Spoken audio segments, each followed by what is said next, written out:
안녕하세요. 연세S1 피부과 김상민 대표 원장입니다. 오늘 이번 주 유튜브는요, 무좀에 대해서 좀 알아보려고 합니다. 무좀은 우리 피부과 외래를 오시는 분들 중에 굉장히 흔한 질환입니다. 우리가 발을 가끔 다른 습진이나 이런 것 때문에 발을 보게 되면 발톱에 무좀이 있는 경우도 있고 발바닥이나 지간 사이, 발 뒤꿈치에 각화형 무좀이 있는 경우가 굉장히 많아요. 무좀이 굉장히 흔한데 무좀이 도대체 뭔지 궁금해 하시는 분들이 많으실 텐데요. 무좀의 정의는 어떻게 되어 있냐면 무좀은 곰팡이에요. 피부 사상균, 진균이라고 하는데 이런 곰팡이가 우리 피부 표면에 감염을 일으킨 형태를 무좀이라고 합니다. 이 무좀균들은 우리 몸의 어느 부위든지 다 감염을 일으킬 수 있는데요. 두발부터 겨드랑이, 사타구니, 몸통, 발, 손까지 어디든지 다 감염을 일으킬 수가 있습니다. 그 중에서도 오늘은 특히 발에 생기는 무좀에 대해서 알아보려고 하고, 발에 생기는 무좀은 크게 나누어서 한 4가지 형태로 나누어 볼 수 있는데요. 발톱에 생기는 무좀이 있겠고요.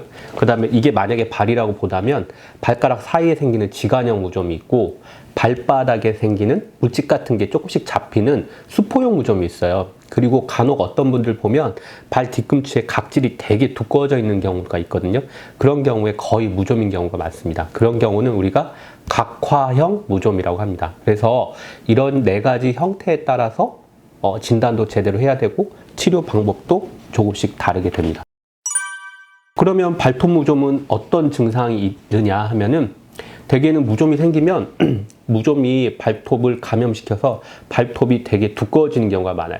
되게 두꺼워지고 부스러지고 그 다음에 노랗게 변색이 되는 경우도 있고, 그런 형태로 발톱이 이쁘지 않게 되게 되고요. 그런 증상들도 오시는 분도 있고, 또 발에 생기는 무좀이 생겼을 때는 발이 가렵거나 아까 말한 대로 물집이 잡혔거나 아니면 각질이 생겨서 병원을 내원하시는 경우가 많습니다. 이제 무좀에 진단이 섰으면 치료는 어떻게 해야 되는가 알아볼까 하는데요.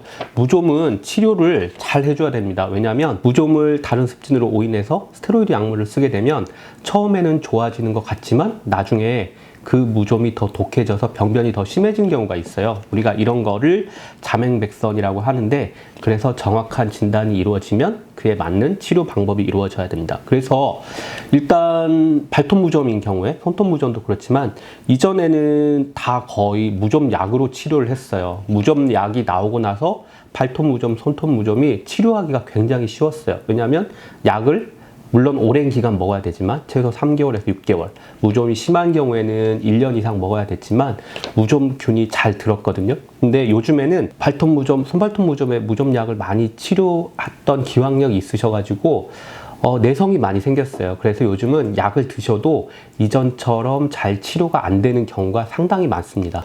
가끔 환자분들 보면 약을 못 드시는 분들이 있어요. 그러니까 간 경변이 있다든지 간경화가 있으시다든지 아니면 비형가 아닌 보균자라든지 임산부라든지 수유부라든지, 또 이런 건 아니지만 무좀약을 먹으면 소화가 좀 잘 안 돼요. 그리고 피곤하고 또 역류성 식도염이 생기신다는 분도 있고, 이런 여러 가지 이유로 약을 잘 못 드시는 분들이 있어요. 그래서 이런 경우에는 할 수 있는 방법이 국소적으로 그 부위에 매니큐어를 바르거나 아니면 연고를 바르거나 하는 요법이 있는데, 이게 먹는 약에 비해서는 효과가 상당히 떨어집니다. 왜냐하면 아무리 매니큐어를 꼼꼼히 발라주더라도 그 발톱 밑에 있는 균에 도달하기가 쉽지가 않아요. 그래서 요즘에 나온 새로운 요법이 있는데, 이런 약을 좀 잘 못 드시는 분들, 그 다음에 국소적인 요법으로만으로는 효과가 좀 떨어지는 분들한테 요즘에 좀 반가운 소식이 있는데, 여러 가지 종류의 레이저들이 나왔습니다. 먼저 나온 게 한 최근 3, 4년 전부터 핀포인트라는 레이저가 나왔었어요.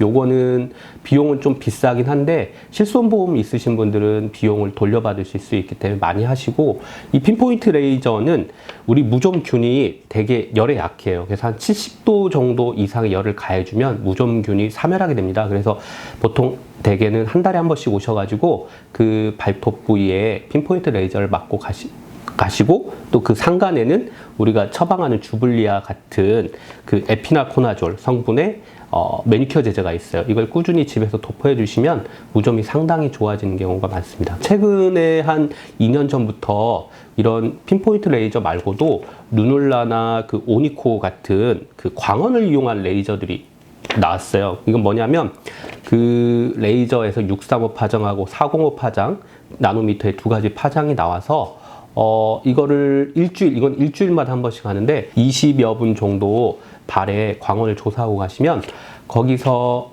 혈행을 좋게 해주는 ATP라는 성분이 나와요.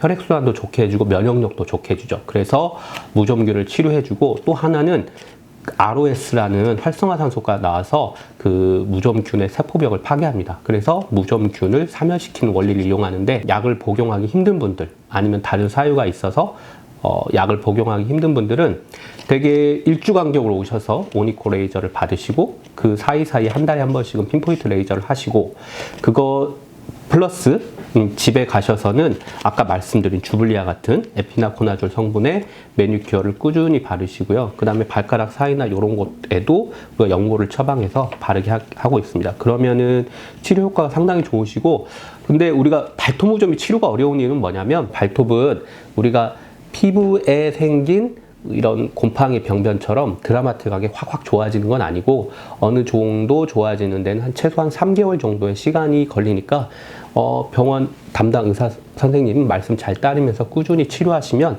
많이 좋아지게 됩니다. 이제 저희 병원에서 시행하는 핀포인트 레이저 시술하는 모습을 보여드리려고 하는데요. 이렇게 발톱의 부위에 아까 말씀드린 것 같이 이 핀포인트 레이저는 그 1064 나노미터의 엔디아그 레이저를 이용한 건데 이 발톱에 70도 이상의 열을 가해주면 무좀균이 열에 상당히 약합니다. 그래서 얘네들이 사멸하게 되죠. 그런 식으로 시술하게 되고요. 심한 통증이 있는 건 아니고 약간 뜨거워요. 근데 못 참을 정도는 아니고 환자분들이 잘 참으세요. 이렇게 해서 모든 발톱을 꼼꼼히 시술해주면 됩니다. 이제 이 방을 옮겨서 그 오니코 레이저 시술하는 모습을 보여드리려고 하는데요. 먼저 이 똑같은 형태의 누룰라 레이저라는 레이저가 있었어요. 그 다음에 나온 게 오니코 레이저인데 그 두 가지는 동일한데 뭐가 다르냐면 옛날에 누룰라 레이저는 발을 시술할 수 있는 통이 하나만 있었어요. 그래서 한 발이 끝나고 시간이 지난 다음에 다른 발을 할 수가 있었는데 오니코 레이저는 조금 업그레이드 돼가지고 두 발을 동시에 할 수 있습니다. 그래서 고객분들 입장에서는 동시에 시술을 할 수 있기 때문에 좀 더 빨리 끝날 수가 있고요. 이 레이저의 원리는 광원을 이용해서 하는 건데 635와 405 두 가지 파장이 나와서 혈액순환을 좋게 하고 면역력을 좋게 해서 무좀균을 사멸시키는 원리도 있고요. 또 하나는 ROS라는 활성화산소를 발생시켜 가지고 무좀균의 세포벽을 형성하지 못하게 해서 무좀균을 사멸시키는 원리가 있습니다. 지금까지 무좀 치료에 사용되는 약물과 그다음에 국소 치료제 그리고 레이저 치료에 대해서 알아봤고요. 다음 시간에는 좀 더 유익한 주제로 찾아뵙도록 하겠습니다. 감사합니다.